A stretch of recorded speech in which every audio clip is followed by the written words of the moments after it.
Governor of Embu is fully responsible of the president being booed in Embu.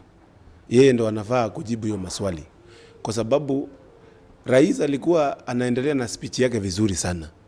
Alikuwa anaendelea nayo na watu hata wanafurahia, wanashangilia, until aka-mention matters ya healthcare.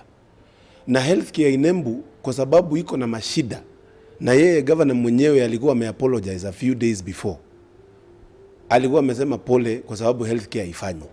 Wakati rais alimention maneno ya healthcare, watu awangezuia. It's a emotive issue in Embu. Kwa hivyo watu awangezuia ku express their displeasure. Na mimi niseme healthcare yetu wakati president alitaja ndiyo maneno ilienda vibaya, kwa sababu the healthcare is not working. So next time, na nataka kusema the governor should stop misleading the president. Akisema kuna watu walimobilize watu kufanya kelele kwa kanisa. It is a total misleading, and kama hao ndio watu rais anasikiza, iko shida.